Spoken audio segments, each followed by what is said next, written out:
You're listening to an Airwave Media Podcast. Welcome to From Beneath the Hollywood Sign. If you love old movies, Hollywood history, or the golden age of filmmaking, you've come to the right place. This is the podcast that talks about amazing stories of Tinseltown from another era and fascinating conversations with writer-producer Steve Cubine and actress-writer Nan McNamara. So, Steve, did Ava Gardner and Howard Hughes have a good relationship? Well, they did until he dislocated her jaw. What? Well, don't worry. She hit him back with an ashtray. From Beneath the Hollywood Sign is the gin joint for you. Recorded in Chicago, Illinois, with your hosts, Ken, Matt, Neal, and Jeff. This is Triviality. The cream of the crop!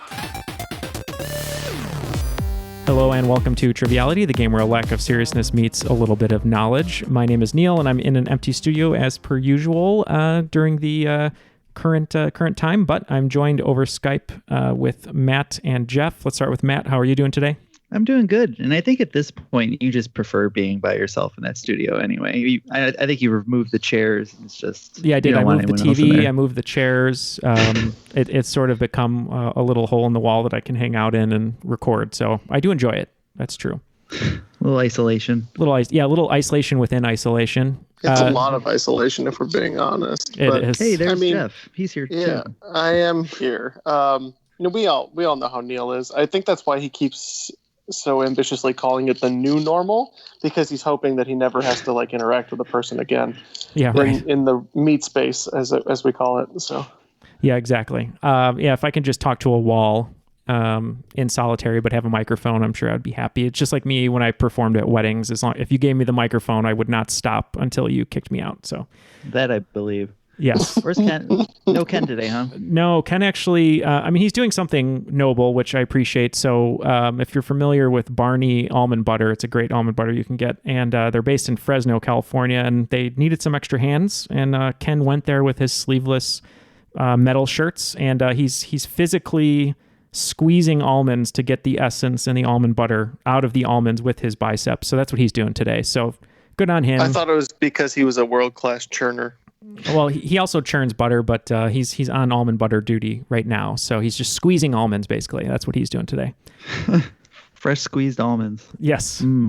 All right. Well, we have two very special guests with us today over Skype. One is going to be a host, and we'll get to her in a minute. But our special guest contestant today is someone that we had a pleasure of meeting at Geek Bowl. And they are someone that we've wanted to have on the show for quite a long time. They live in Chicago as well, but we couldn't have them in the studio. But Skype is the next best thing. So we'd like to introduce Nicolle Neulist. Thank you for joining us today. Hello. Thank you so much for having me. And why don't you tell us a little bit about yourself and what you've been up to? Sure. My name is Nicolle Neulist. I live in Chicago. It was so good having Geek Bowl in Chicago because that was actually my first time going to a big trivia event. I've been listening to Triviality and some other trivia podcasts for a year and a half, coming up on 2 years now. And I've been pub quizzing basically since I was old enough to get into pubs. But I finally made it to my first Geek Bowl, and it was amazing. And then it also gave me a bit of whiplash because in the course of less than a week, I go from, yay, Geek Bowl, to I'm not a homebody, but I have to shelter in place. Mm-hmm. So, yeah, not a whole lot that's been going on in a sense over the last few months. Just, a lot going on in the world, a lot of staying at home except for trips to the grocery store going on in my life.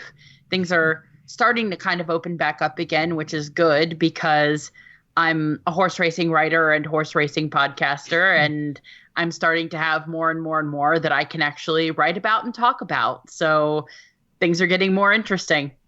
We also have a very special guest host. She is an author. She's a podcast host for Your Brain on Facts. It's a really great show. If you haven't had a chance to check it out yet, we very much encourage it. But that is Moxie LaBouche. Thank you very much for being here today. Thank you for having me on. I'm really excited to host the show today. And tell us a little bit about yourself. Well, here's 3 fun facts about me, since facts are kind of my thing. I was struck by lightning while milking goats. I had a hypnotoad wedding cake, And I did burlesque for George R.R. Martin as part of the only officially approved Game of Thrones burlesque show.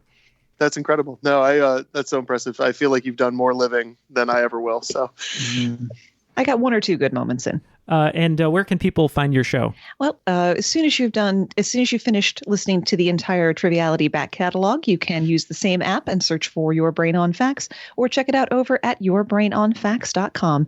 And if you are not in a position to listen, but you still want to learn, there is the Your Brain on Facts book. Wonderful. We're so excited to have both of you here today. And I believe, Nicolle, we're going to be teammates because you said that you aren't as great at pop culture. Is that right? I didn't say I wasn't as great at pop culture. I said I was completely useless at pop culture. I was trying to give you a little credit there just in case. But people who know me are going to hear this and they would call me on my lie. Well, I'm excited to be your teammate. We had great fun at Geek Bowl. So you had a great team name, I think, which is something that you're very passionate about. So what is our team name today? Our team name is going to be Blinkers Off. It's my horse racing website, blinkers-off.com, but also it ties in nicely to quiz because you've got to take the blinkers off in order to see all the facts and learn them. Well, let's just hope that I can take my blinkers off because if there's any science questions, I will not be of any help to you. So we'll see how that goes. Well, fortunately, science is one of my wheelhouses. Oh, good. Perfect. Matt and Jeff, you're going to be teammates. What are you thinking for your name? Me and Jeff were talking. This is mostly in relation to Ken and his editing. Didn't really like the goatee scratching sounds. So we were going with the realistic goatee scratching noise. And what was the background on that, Moxie? If you watch the Shaun of the Dead DVD, there's a particular subtitle track which has lots of behind-the-scenes facts, kind of like a pop-up videos kind of thing. And there's one scene where Simon Pegg is like stroking his chin in thought, planning and scheming. And the subtitle says, realistic goatee scratching noises. I would love to be that subtitler. That sounds like a lot of fun. All right. Well, I think we're all ready to go. Let's get a rules read and see how that sounds. The rules of the game are simple. 20 questions split into 2 rounds worth 10 points apiece. At halftime, there'll be a special swing round designed by this week's host. After regulation, players will enter the final round with the points that they've accumulated and will have a chance to wager 0 to 30 points on 5 categorized questions. At the end of the game, someone will be named the cream of the crop. I am the cream, the cream of the crop. Well, they were trying to do their best horse impression, the rules guy, but I don't know how it sounded. Nicolle, what's your rating on that? I rate it nay. There you go. Perfect answer. Moxie, feel free to take it away, and we are ready to play the game. All righty. Round 1, question 1. Let me ask you something. New Mexico is the only state to have an official state question. What is it? There's a New Mexico? I'll give you a clue. It has to do with their principal agricultural export. All right. That's funny. I'm cool with that. Even if it's wrong, I like it. So that's just fine. Go for We're it. locked in. Okay, so they're locked in. Nicolle, do you know any crops that come from New Mexico? I'm not too familiar. The only thing I can think of that they could grow in New Mexico is cactus, which, reminds me of my days when I was making a lot of prank calls and just going, cactus, cactus, cactus. That was you? It was a running. Well, it was either me or anyone else on that prank calling message board, the phone losers, where it was a running joke. So what would you ask about a cactus? Hug me? Yeah, let's go with that because I'm at a complete loss here. All right, so Jeff texted me that he believes that chili peppers are their biggest crop. And then I asked the question that all people ask of peppers is, how many packs of peppers did Peter Piper pick? That's our answer. We're wrong. Continue.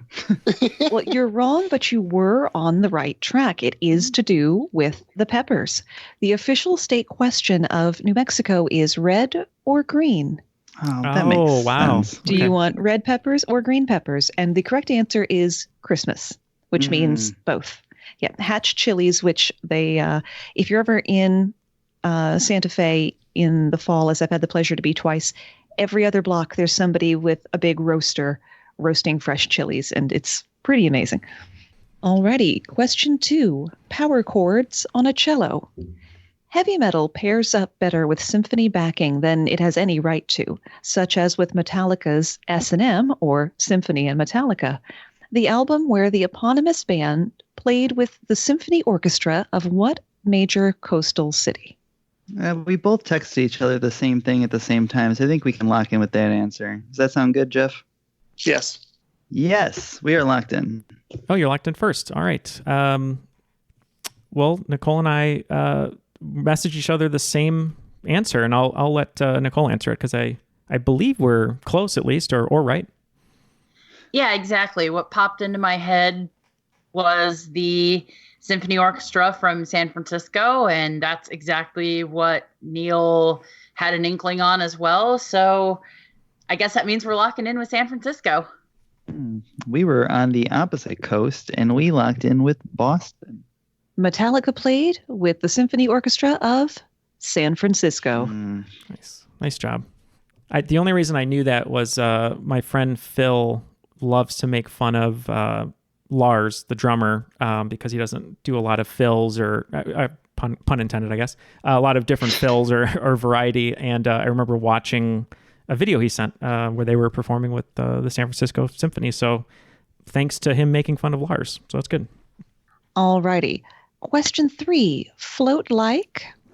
Speaking of weird mashups, the king of trash talk, Muhammad Ali, found himself in the comic book world fighting against and then with which superhero when aliens, or at least different aliens, invaded Earth?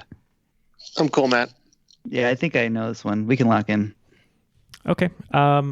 Nicolle, I believe it's Superman. I think there was a famous cover with them. Superman was kind of flying, and I think he might have even had boxing gloves on, which doesn't really make sense for Superman, but I believe it's him. I am happy to go with that because I had nothing. Yeah, let's go for it. We're going to say the answer is Superman. Yeah, we went with the Jerry Seinfeld favorite, Superman, as well. Well, Jor-El would be proud. It is Superman. Good job, Neal. Oh, thank you. It's one of those things where you think you know it, and then I was second guessing myself because I'm like, I don't want to get this wrong if this is incorrect. I found the cover, Neal. Oh, you did? Yeah. Yep, it's pretty much exactly what you described. Oh, good. I'm glad Superman had boxing gloves on then, because that's what was confusing me. Though, That's what makes it ironically, fair. boxers get more injured since boxing gloves were introduced. Oh, because you're not limited by what happens to your hands, because your hands makes are sense. partially protected. So you punch harder than people did back when they were bare knuckle boxing. Wow. That makes a lot of sense. Yes, it does. Yep. All righty. Question 4. With deference to Bob Hoskins, the instant cinema classic Who Framed Roger Rabbit featured a wide array of cartoon characters from multiple copyright holders like Disney, Warner Brothers, MGM, King Features, and more. But what studio actually made the film? Okay, yeah, if you're okay with that, Nicolle, we can lock in there. I am more than okay with it. Okay. I think it's Disney, and then Jeff filled me in with an okay. So I think that's all the confidence I need for us to go with Disney. So we're going to lock in with Disney. Yes, so this one was kind of famous because Steven Spielberg executive produced it for Robert Zemeckis, and there was so many different properties involved. It was like one of the bigger stories in Hollywood for a long time, just because of all these different rights issues that they had to get. And I believe it was a Touchstone movie, but Touchstone is under Disney, so we locked in with Disney. Well, it is a Touchstone picture, because Touchstone, you're right, is a wing of Disney. It handles the less kiddie-friendly content. And I would also have accepted Amblin Entertainment because they're listed as one of the producing studios because Spielberg was involved. Now, I will leave it up to the group at large how we want to score that particular one. I tend to be a little anal retentive. We're just going to give 0 points to both teams on that, with the answer being Touchstones, which was a distribution studio and label of Walt Disney, but more specifically, I believe Moxie was looking for Touchstone only, so that was the answer. Okay. Well, this next one hopefully will be a little bit more fun. Question 5, where's the beef? According to an urban legend that began in the 1970s, what does McDonald's use as filler in their hamburgers?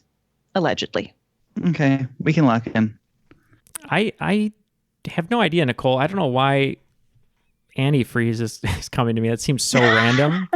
That's how they make wine. So maybe it's like bugs, like ants or grasshoppers or something gross like that. To throw in the protein that the burgers didn't have. True. That's interesting. Yeah. So so maybe the grossest arguably meat, would it be like a cockroach maybe? Maybe like worms. Oh, okay. Yeah. That's arguably meat. Yeah, it's arguably meat. I've heard of eating them, but it sounds like a disgusting meaty filler for burgers. Yeah, that's fine with me. This actually reminded me of I just watched Snowpiercer, and their protein patties are made from like grasshoppers or whatever, something gross. But I think this is worms, so we locked in with worms. In the 1970s, and even persisting now, some people believe that McDonald's stretches out their beef with ground up worms. Wow. So good going, everybody. All right. Great job, Nicolle. I had no, that was great line of thinking there. And I believe after 5, it looks like team, I forget the full name, but Scratchy Goatee, Audible Scratchy Goatee has 20, and we have 30 at Blinkers Off, I believe.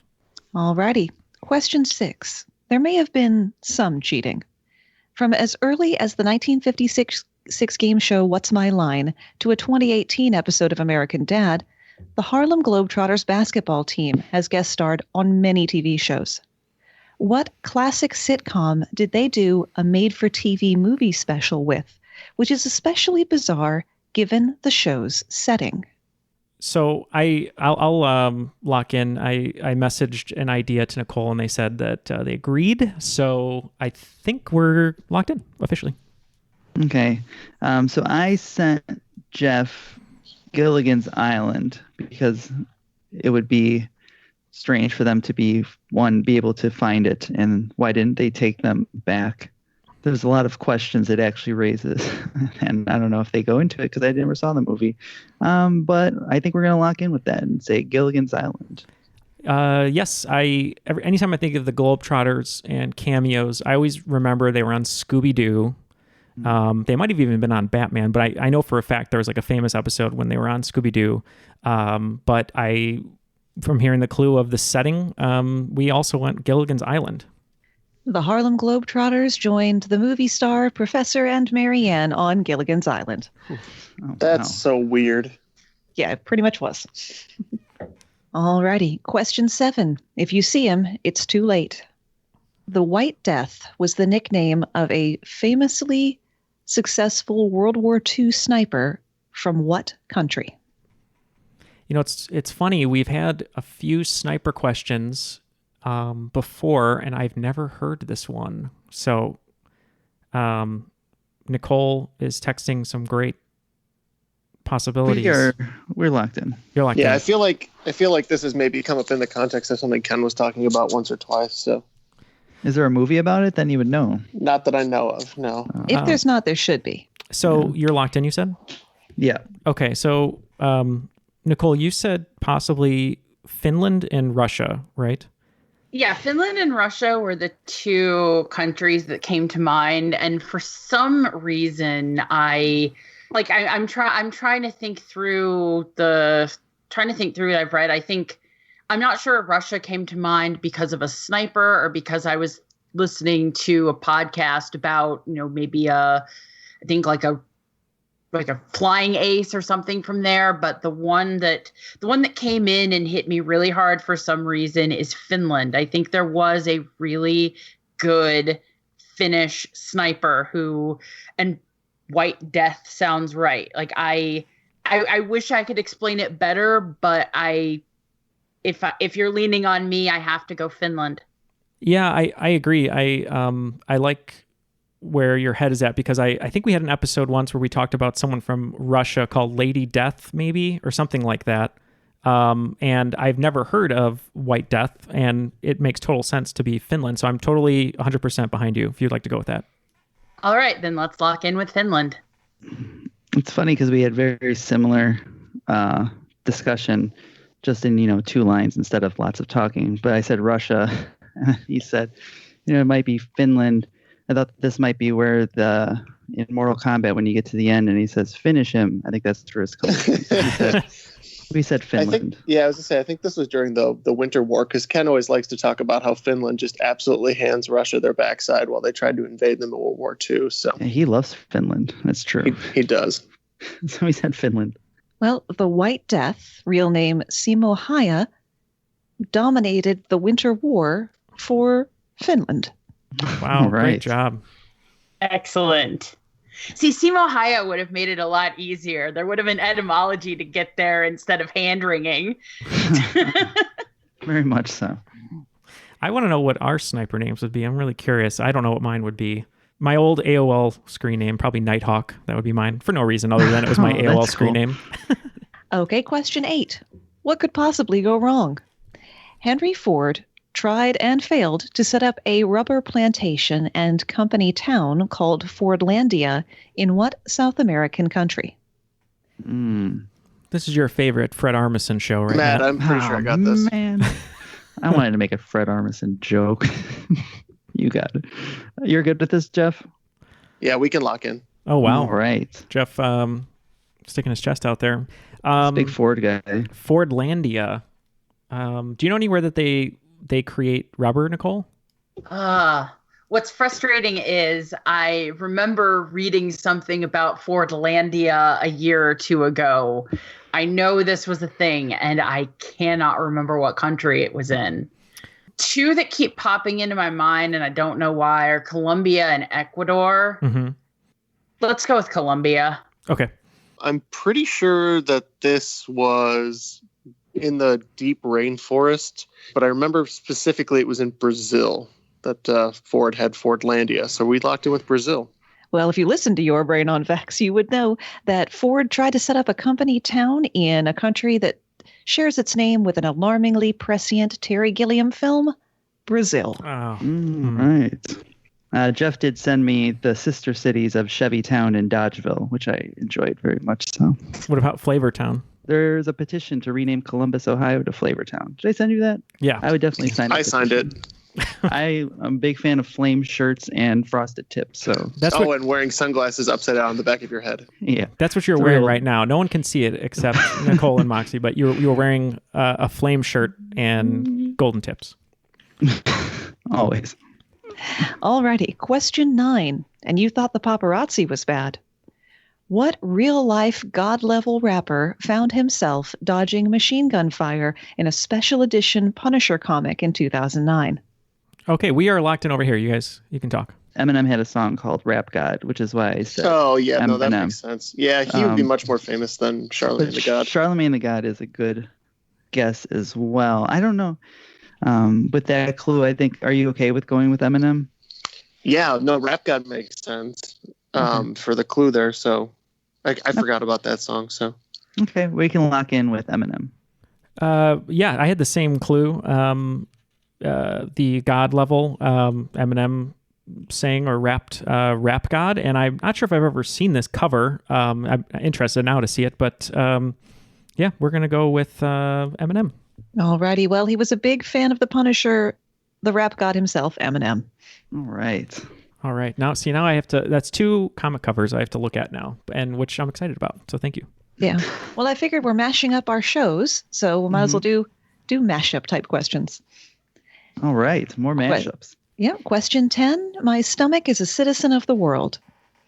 What type of pizza was created by a Greek man in Canada and is the most popular kind in Australia? Yeah, I think that's what's on, and I think it could be what the name is, but I think we'll just go. I'm pretty sure I've heard that somewhere. Okay. Locked in. Nicolle, you said Hawaiian pizza was invented in Canada. Yeah, I remember hearing like recently, just within the last week or 2, that Hawaiian pizza was invented in Canada, which is the only hook I have. I don't know what kind of pizza is popular in Australia. I don't know if the inventor of Hawaiian pizza was Greek, but in one of those unending arguments about whether pineapple belongs on pizza, which it does, by the way. It does, yeah. I remember hearing that Hawaiian pizza started in Canada. Let's go with it. I trust you. Let's go with Hawaiian pizza. Yeah, it's surprising that it'd be that popular in Australia without any Vegemite on it. But I think we are going to agree and say Hawaiian pizza. All right, well, here is a bonus fact for you in the answer. To avoid having to make a sequel to Beetlejuice, Tim Burton gave the studio a script entitled Beetlejuice Goes Hawaiian. Oh, all right. I did know that. I've heard that before. That's really weird.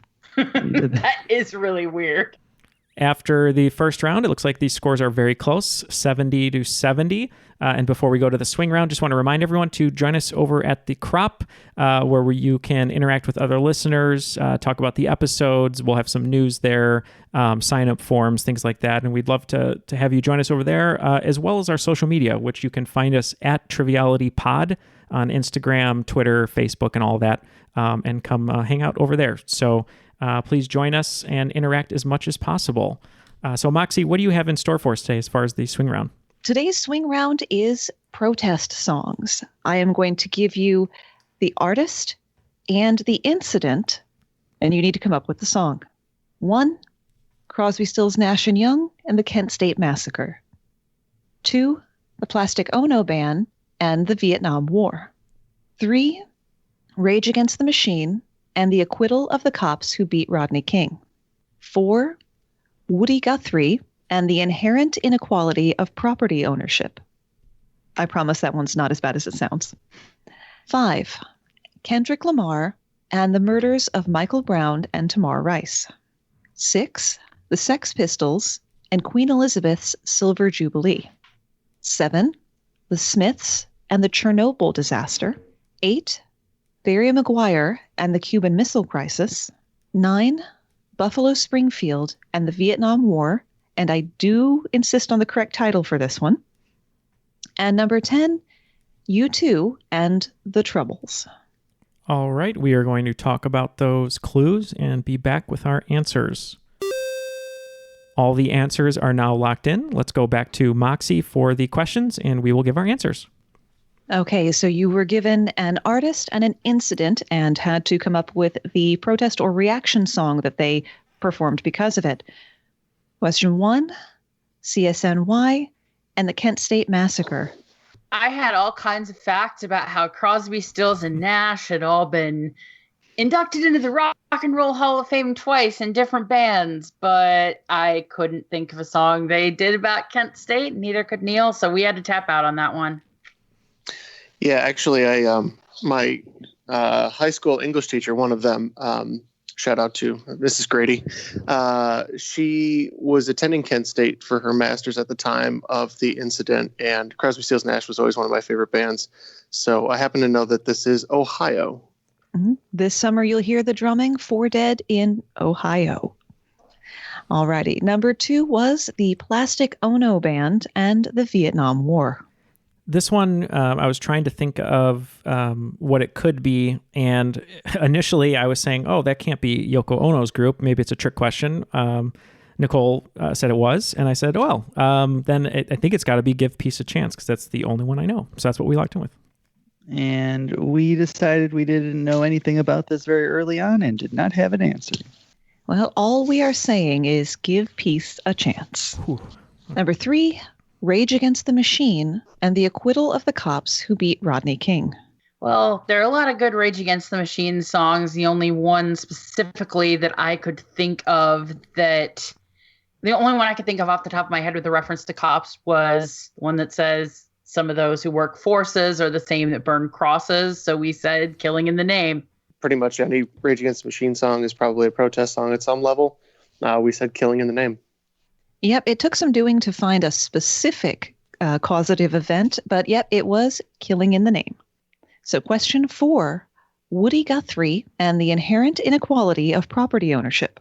This one, through a little bit of discussion, we kind of located the fact that Woody Guthrie was folk, and it had to do with property. And what other song is there than "This Land Is Your Land" that made sense? So that's what we locked in with. Wow, that makes sense. We didn't have an answer, so something off the top of my head, I'll say "Burning Down the House." It's about houses. Okay, well, This Land was made for you and me. It is This Land Is Your Land. It's one of those songs that I don't think of having an artist. It just existing. It just So it's kind of exists, funny. yeah. Right. It's in every choir book. You always sing it. Yeah. Sang it in Scouts, Yep. the whole nine. Yep. All righty. Number 5, Kendrick Lamar and the Murders of Michael Brown and Tamar Rice. This is one that Neal was right on top of, and it's all right. Yeah, we think this is all right. Well, it's all right with me. It is all right. Number 6, the Sex Pistols and Queen Elizabeth's Silver Jubilee. Nicolle was right on the money with this one. I was not thinking, apparently. And they said, "God Save the Queen." And I said, that sounds exactly right. So that's what we locked in with. I was to say, I think we just forgot to write this one down. Either way. Well, may the sun never set on her empire. It was God Save the Queen. Number 7, the Smiths and the Chernobyl disaster. Well, we were coming up with a complete lack of Smith's songs. Definitely nothing that sounded like a protest song. But since it was the one Smith song we could actually think of, we said, "How soon is now?" Yeah, we did not have one for this. We couldn't think of any Smith songs. Well, you actually heard this song used in the same film from which one of today's team names comes from. The song was Panic. One that goes Panic in the Streets of London.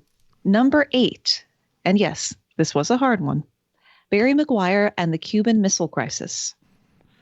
We were not sure on this one. I'd never heard of Barry Maguire, and we just didn't have a good guess. So I'm excited to learn more about it, but we just had to tap on this one.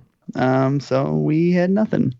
Alrighty, do check this out on YouTube, and it has been covered a few times. The song was Eve of Destruction.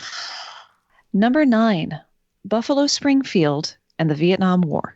Neal and I tried and just couldn't land on a Buffalo Springfield song, so we've got to pass. Well, for what it's worth, this one is a little tricky because I don't think the lyrics are actually said in the song, but the song starts, "There's something happening here," and that's for what it's worth. Well, Buffalo Springfield, who can claim both Neil Young and Stephen Stills. Stop, children, what's that sound? Everybody look what's going down. Yeah, they never say "for what it's worth," but that is the title of the song. Oh, I thought Buffalo. I'm such an idiot. I'm sorry, Nicolle. I thought Buffalo Springfield was a person, just like Rick Springfield, but I was incorrect. Alrighty, number 10, U2 and the Troubles. This one we had discussed a little bit, and I knew "Sunday Bloody Sunday" was a song based on events or a protest, and I figured that it fit. So we went with "Sunday Bloody Sunday." And we also went with "Sunday Bloody Sunday." And you're all very smart people. It was Sunday Bloody Sunday. All right. After the swing round, it looks like the scores are still very, very close.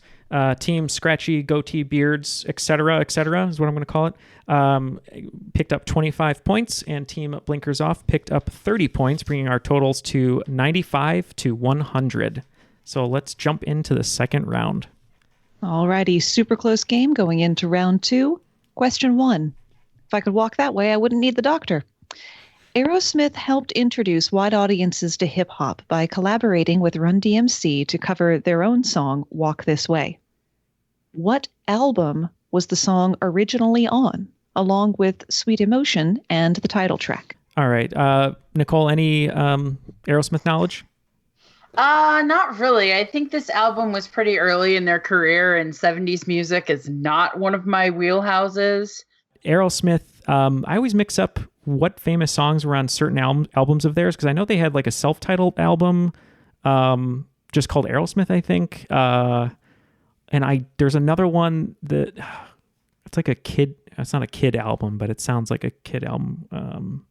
I think they had a song called like Toys. We could go Toys. I don't know if that. I knew it had something to do with kids, so maybe if the song's called Toys, like the Robin Williams movie. I don't know. Sure, let's go with Toys. Okay, works for me. Oh, you're so close to backing yourself into an answer again, but you didn't. Jeff, what is it? Yeah, it is Toys in the Attic. Oh. Yep, you were definitely very close, but it was Toys in the Attic. Hey, Neal, do you know what kind of pisses me off is on Big Ones, Big 10-inch Record is not on that album. Oh, yeah, you'd think it would be, yeah. Question 2, apple of my eye. The term callipygian and steatopygian refer to the size and shape of what body part? Awesome. We're going to lock in. Yeah. Maybe it's like the thumb or something with fingers. Okay. Sounds like it. I feel like I've heard it before in sports, maybe. So I think it has maybe it had something to do with like wingspan or something like that. But I feel like I'd heard it before in that realm. So you want to say maybe like hands or... I mean, you've had inklings on other things today, so I'm just going to let you run with it. Okay, we'll say hand length. All right, which is very fitting with horses, the hand, right? Isn't that... Yeah, Yeah. 4 inches, the hand. That's how you measure a horse, is how many hands tall they are. Mm-hmm. Nicolle knows the answer to this one, so I'll let them answer. Well, I have heard people talk about Sir Mix-a-Lot's love of callipygian women, so we said butts. Well, actually, he loves steatopygian women because both of those terms refer to the size and shape, usually of the female buttock. Oh, maybe I So haven't yes, heard it is the in buttocks. sports. Mhm.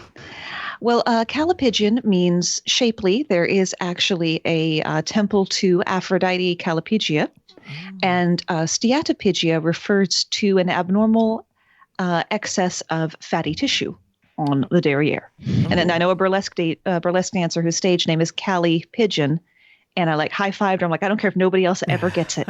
I got it. That is a great name. Mm-hmm. Alrighty, question number 3. To serve man. What cannibal is a University of Colorado dining room named after? From the sound of this silence, our cannibal knowledge does not seem like it's very strong. Yeah, not as strong as you thought it was. Mm-hmm. If it was about Cannibal Corpse, maybe. Nicolle, I like the Thomas Harris angle there. Yeah, I don't think, unless it were some really far back in the day historical figure, like I doubt they'd name him after a recent real cannibal. Right. So maybe either Thomas Harris, who wrote the Hannibal Lecter books, or perhaps maybe one of the actors like Anthony Hopkins maybe went there. Whatever you think, Nicolle, because I don't know how cutesy the actual answer is, if it's clever or if it's just maybe it was a mistake that they named it after an actual cannibal, but I don't know. I mean, I think it would be kind of tasteless no matter what, but I still think... No pun intended, right? I was like, you've never eaten a person, then, have you? No, I haven't. I haven't dabbled in cannibalism yet. I'm sorry. It's a bit gamey. Do you want to go Hannibal most Lecter? dangerous I know game. it's fictional, but what do you think? Yeah, I think I still like Hannibal Lecter better than anything else we've come up with. So let's go with Hannibal Lecter. Sounds good to me. I think they got caught in the Sierra Nevadas, but we were still thinking it might be the Donner Party because honestly, the Donner Diner sounds pretty good. Yeah, that does have good alliteration and it rhymes. And people getting trapped in the mountains was involved. The judge that sentenced him said there were 7 Democrats in Hinsdale County and you ate 5 of them. Damn you, Alfred Packer. Huh. Is the Alfred Packer Grill. Huh. Okay, question 4. Bring your husband to work day. What professional role did the wives of Alfred Hitchcock and George Lucas fill in their husbands' most famous movies? Oh, we're locked in. You're locked in?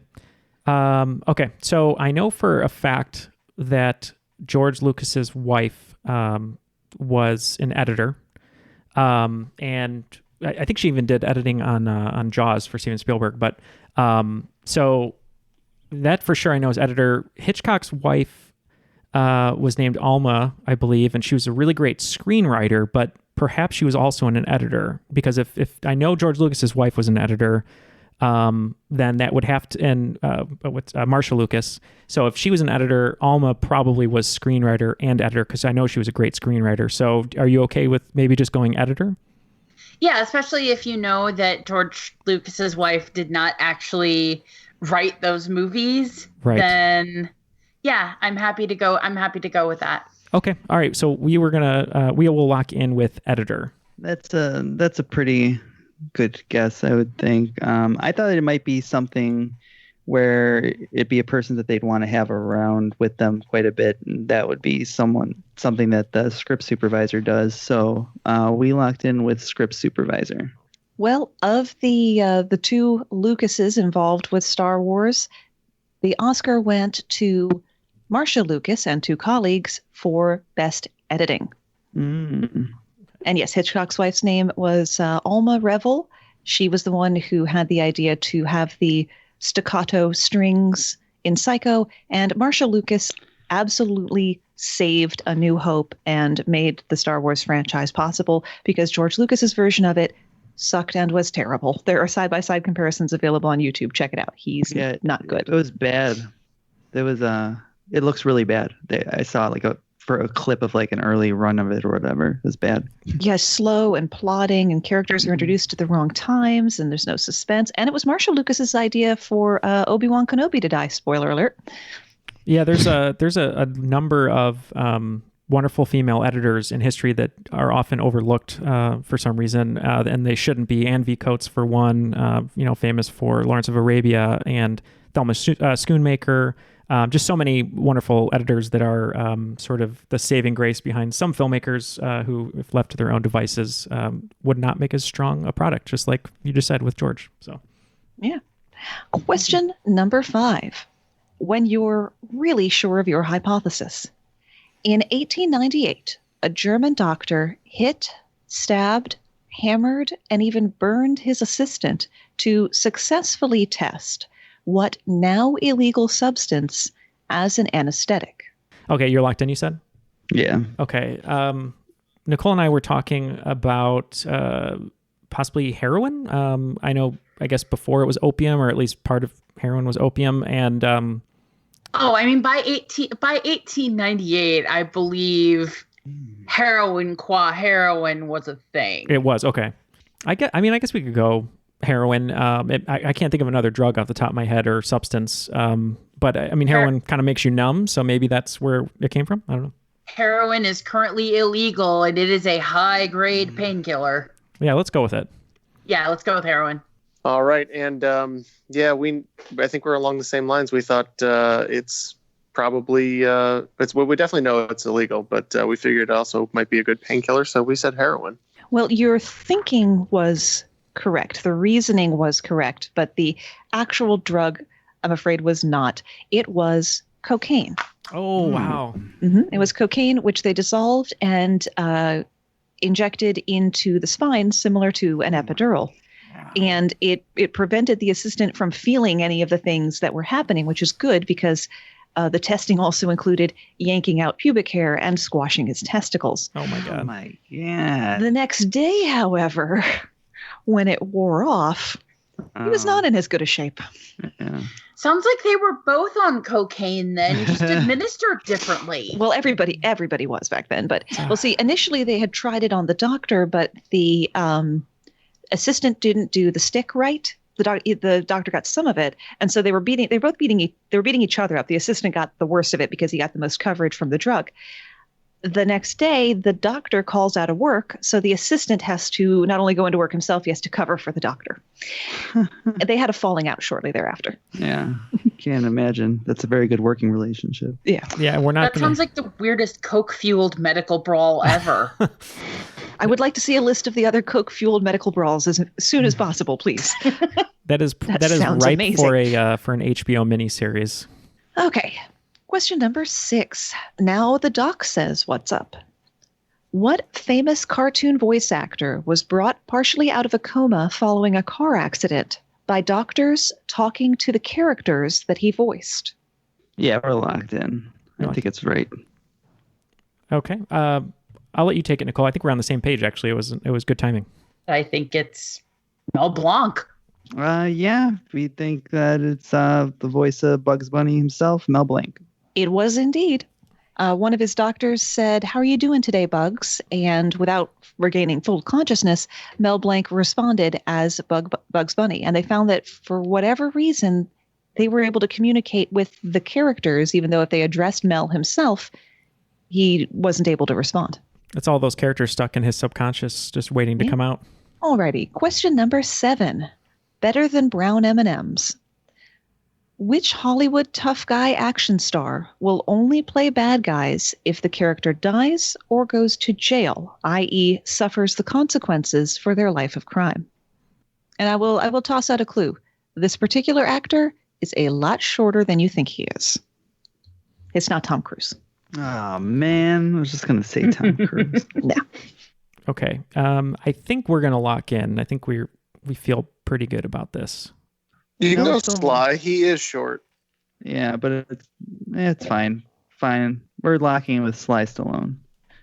Okay. So initially you think of, Sly Stallone. He's fairly short. Moxie said it wasn't Tom Cruise. There is a person, an actor who often plays baddies, I guess you could say, and they actually were in jail before in their career. And Nicolle even agreed that possibly due to his incarceration, maybe that's why he doesn't play bad guys that don't, I guess, get their comeuppance. So we went with Danny Trejo. He's played the same type of character so many times, he'll turn on the TV and see himself in a movie he has no recollection of filming. It is Danny Trejo. Wow. Nice. That's a good call. Great call, Neal. All right. Question number 8. Eat your fingers. In Japan, what American fast food restaurant requires reservations months in advance if you want to eat there on Christmas Day? Matt, I got this. Yeah, we can lock in. Oh, wow. Are we looking at a American fast food restaurant that does something for Christmas possibly, or do you think that's just part of the story? It doesn't really have much to do with it. We don't do this here. Oh, we don't. I'll tell you that much. Okay. Yeah, I'm surprised I don't know this too. Like, this does not ring a bell. And it's weird that me and Jeff are like, oh yeah, I know that.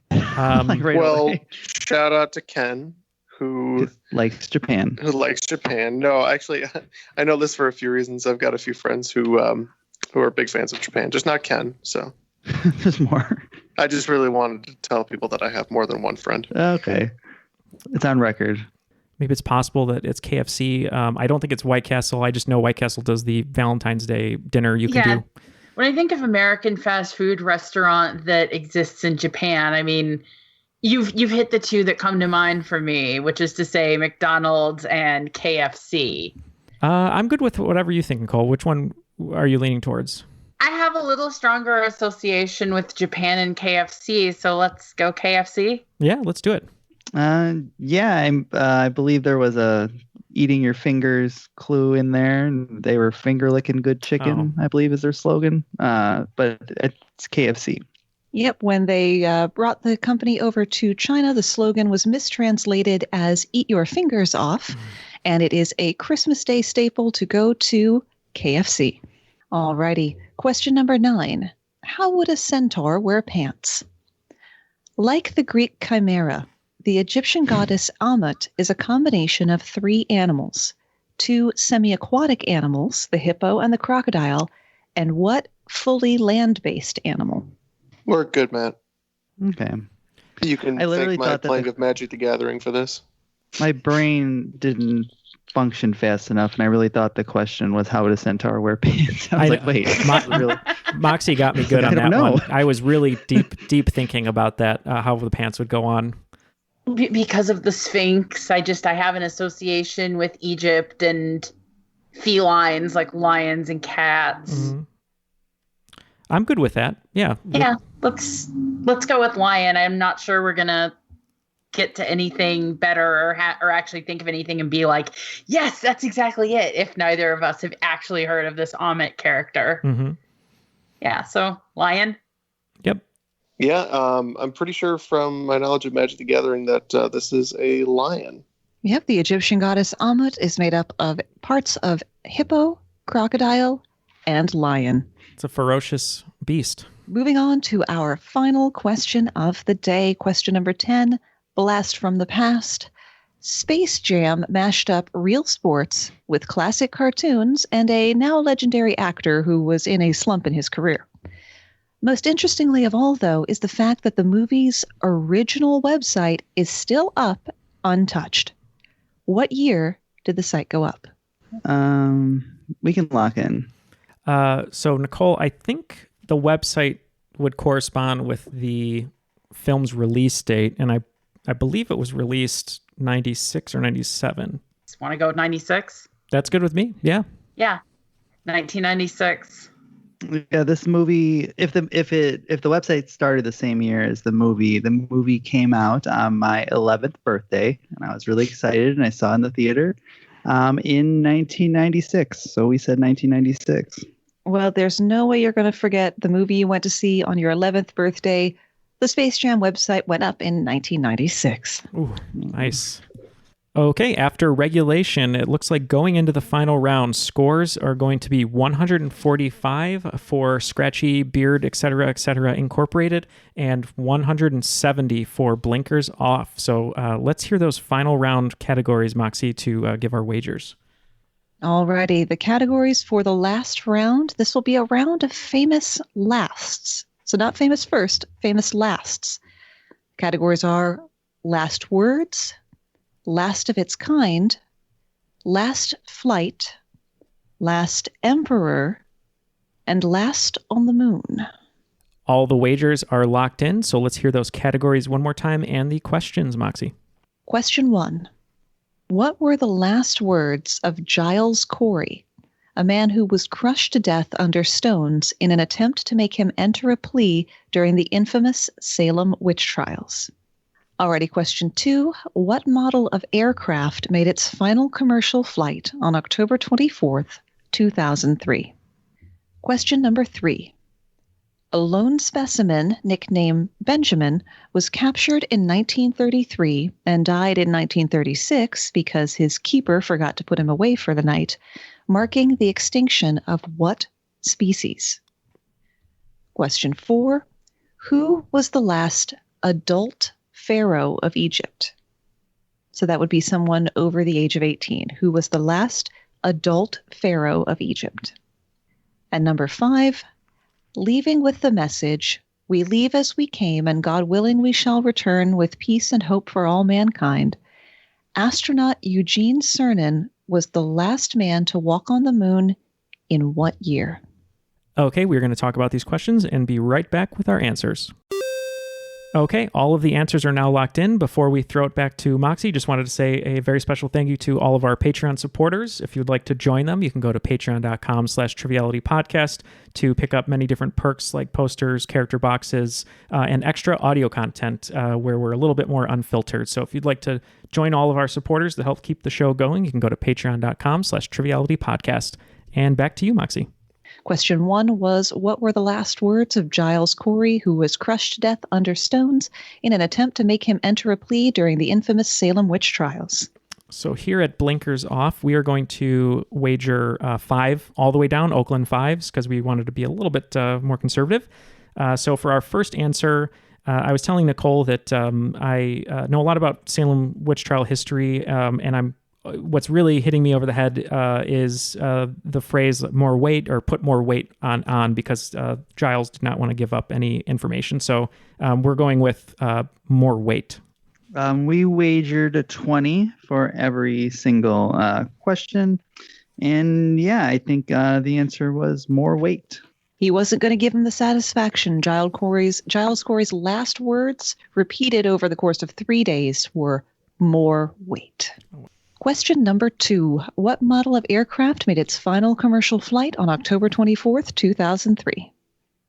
I had a pretty good feeling about this one. I remember there being periodic commercial flights with the Concorde throughout my childhood, but sometime not too far from 2003, at least, they just kind of stopped.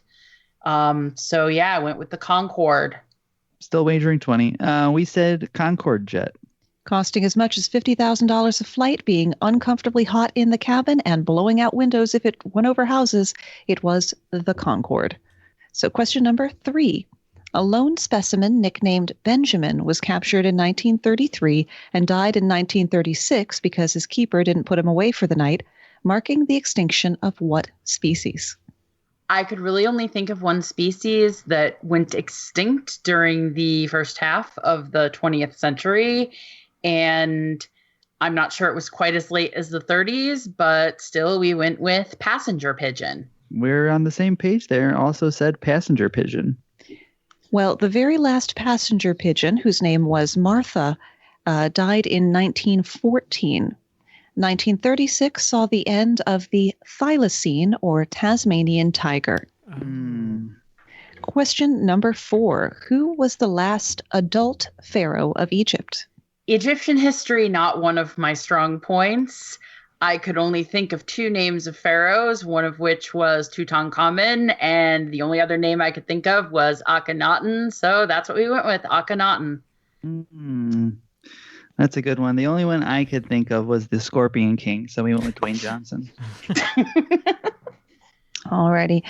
This was, in fact, Cleopatra the Seventh. Never forget the Ptolemy dynasty. All right, now question number 5. We leave as we came, and God willing, we shall return with peace and hope for all mankind, were the words of astronaut Eugene Cernan, the last man to walk on the moon, in what year? This one we were also unsure of. Both of our space knowledge is not great, which is why on the show I always defer to Jeff.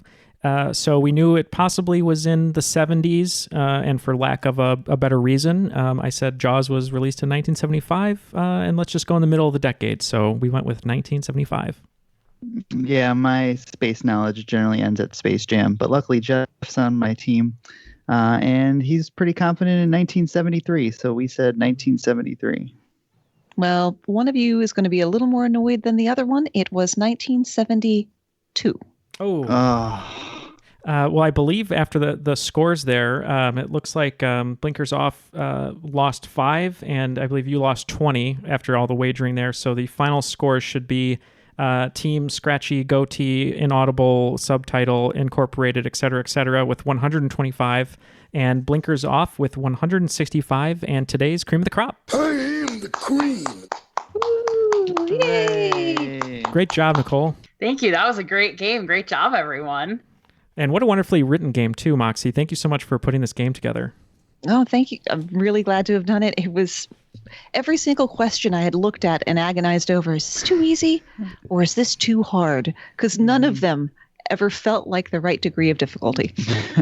No, it was a lot. It was a really fun game to play, Moxie. Thank you. And thank you. As far as difficulty, I think the difficulty was great. There are questions we knew and questions we didn't, and it was fun to play. So it's good.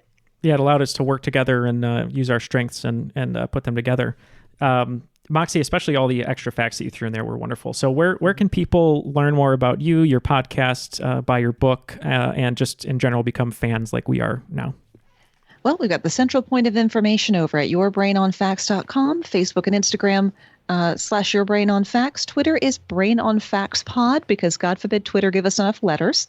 In terms of getting the book, I recommend contacting your local bookseller, safely of course, because they need your love now more than ever. You can order through bookshop.org, which is like a central clearinghouse for indie bookstores, and failing that, it is of course on Amazon.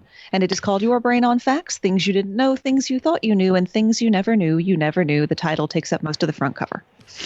That sounds wonderful. Well, thank you again for joining us and for putting this game together. Well, thank you for letting me do it. Of course. Well, you're welcome back anytime. And Nicolle, there's many different sites people can find you at, whether it's on Twitter or at your website. But tell us a little bit more about where people can interact with you.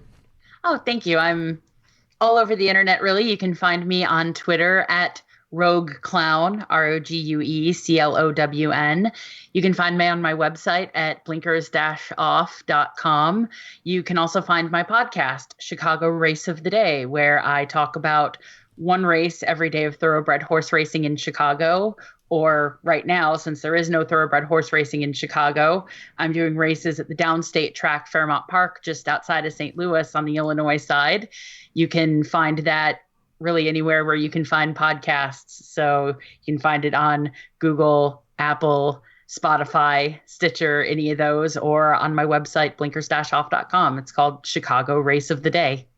Wonderful. Well, you were a wonderful teammate. And hopefully when we're able to stop social distancing, perhaps you will come out and we'll have Matt and Jeff do a foot race that you can podcast about and see how well they do. Excellent. I am looking forward to it once we're not all locked down in our houses. Awesome. Well, thank you very much to Moxie and Nicolle. Matt and Jeff, thank you for joining us as always. Ken is still squeezing almonds, I believe. So if you want to support him, eat some more almond butter. It might have been squeezed by Ken. You never know. But my name is Neal, and that was Triviality. You can check us out on Facebook.com. Oh my God, I can't talk today. Do you want me to do it? Yeah. Okay. All right. Facebook.com. You heard of it? What the? I'll start here. Okay. Type Facebook into your Google. I don't know what I'm doing.